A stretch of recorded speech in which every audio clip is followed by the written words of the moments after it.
Mitosis versus Meiosis, an in-depth claymation by Devin Desai. We will begin by talking about mitosis, a type of cell division that produces two genetically identical cells compared to the parent cell. The first phase of mitosis is called prophase. In prophase, the nuclear membrane dissolves, the two centrosomes move to opposite corners, and the chromatin on the nuclear membrane forms into chromosomes. The green, yellow, and red lines on the pink nuclear membrane are called chromatin. The two T-shaped figures are called centrosomes, which regulate the entire process of mitosis. As you can see, the chromosomes line up on opposite sides, and the chromatin will turn into chromosomes.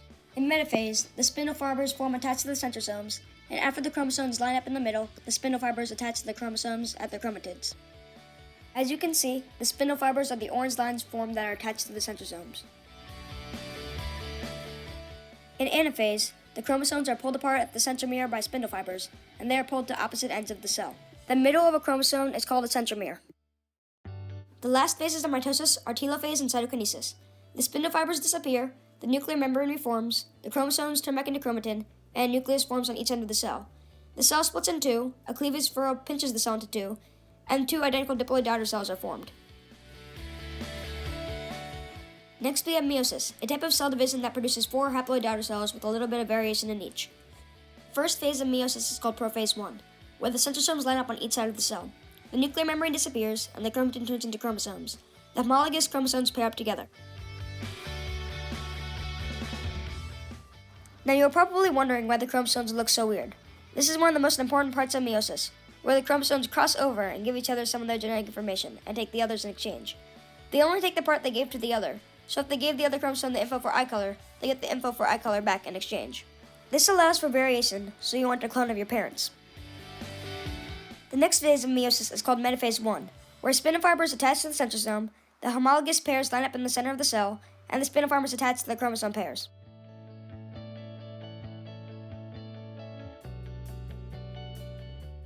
The next phase is called anaphase 1, where the spindle fibers pull apart the chromosome from its homologous pair and bring it to the opposite end of the cell. The next two phases are called telophase 1 and cytokinesis. In telophase 1, the nuclear membrane reforms, the chromosomes turn back into chromatin, and a nucleus forms on both ends. During cytokinesis, a cleavage furrow pinches the cell in half, and two haploid daughter cells are formed. Next, we have prophase 2. Normally during interphase, the DNA in a cell is replicated so the daughter cells are identical, but in prophase 2, there is no DNA replication. The centrosomes duplicate, and the nuclear membrane disappears. The centrosomes move to the opposite ends of the cell, and the chromatin turns back into chromosomes. After this, we start metaphase 2. The chromosomes line up down the middle, the spindle fibers reform attached to the centrosomes, and the spindle fibers attach to the chromosomes at their chromatids. Now we begin anaphase 2, where the sister chromatids are pulled apart by spindle fibers to the opposite ends of the cell. Finally, we have telophase 2 and cytokinesis. Four nuclear membranes form in total, the nuclei form at the cell poles, the chromatids form into chromatin, and end up with four daughter cells. If you're a male, you end up with four sperm, two of which contain DNA to be female, and two of which contain DNA to be male. If you're a female, you end up with one egg cell and three polar bodies. This is because back in telophase 1, you put more of the DNA on one side if you're a female, and you do that again in telophase 2. If you're a male, you can produce sperm after puberty, but if you're a female, you only have a set amount of eggs which are made before you were born.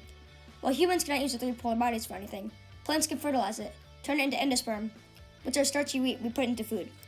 So I bet you're wanting a recap of the differences between mitosis and meiosis. For mitosis, it is performed asexually, with the two daughter cells genetically identical to the parent. Two diploid cells are formed, you end up with 46 chromosomes, and finally it makes everything but sex cells. Meanwhile, meiosis is performed sexually. The end products are not identical to the parent cell. Four haploid cells are formed. Each haploid cell has 23 chromosomes at the end, and finally, meiosis only creates sex cells. Finally, as the last thought to take with you,